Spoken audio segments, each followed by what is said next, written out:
There are a number of treatments on the market right now that are based on these neuropsychological theories of ADHD as an executive disorder, particularly that involves working memory. Torgil Klingberg is the developer of CogMed. He's a Swedish scientist.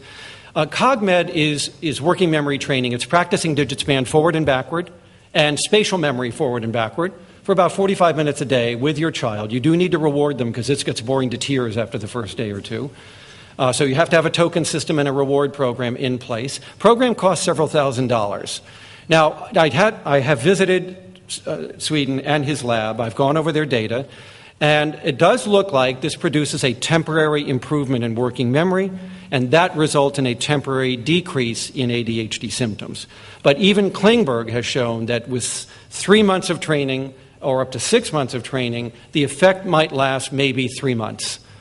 And then you have to start the retraining again. So he likens it, I think very aptly, to an athlete like a weightlifter trying to train muscle mass. This isn't anything willful. You're just trying to expand the capacity of the brain for working memory. And just like an athlete who exercises, I can build up my biceps. But if I stop exercising for a month, guess what's going to happen? My bicep is going to atrophy now because it's not being exercised as much. And the same is true with these neuropsychological training programs that we have seen so far.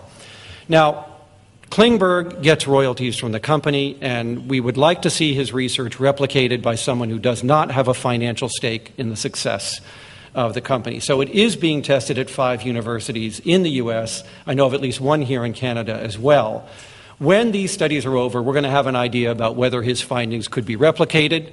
But even if they are replicated, let's not forget what he found. This is a temporary exercising program that has to be reinstituted several times a year to sustain the gains. Now, let me tell you something else.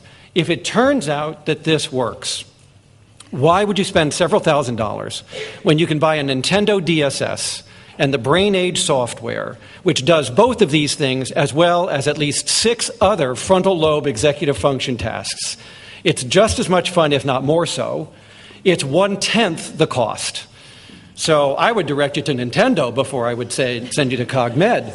And if you don't want to invest the couple $100 that DSS costs with the software, get Scientific American Mind. This is the popular science magazine, Scientific American. They also publish one called Scientific American Mind. The last issue of Mind was a review of all internet sites that have executive function training programs on them, where you can go. Some of them are free. Most of them have a monthly fee that you can sign on for. And there's the software, there's the games, there's tracking your successes and failures. All the things that Nintendo and CogMed are doing can be done through these websites without buying the equipment, usually for like $9 or $10 a month. Some are more, some are less. Some are more interesting, some are less interesting. But there's a review of all of these brain training websites in that magazine, and it's very good. By the way, Nintendo comes out looking really good because it's the only portable system you can take anywhere and practice anytime, even if you're waiting in a car for Little League to start, So look around. CogMed isn't the only thing out there. But let's wait for the research to come out before we know whether this is really going to turn out to be a coping tool. And that's all it is. It is not a cure, not by any means. That was probably more information than you ever wanted to hear. Right. Okay.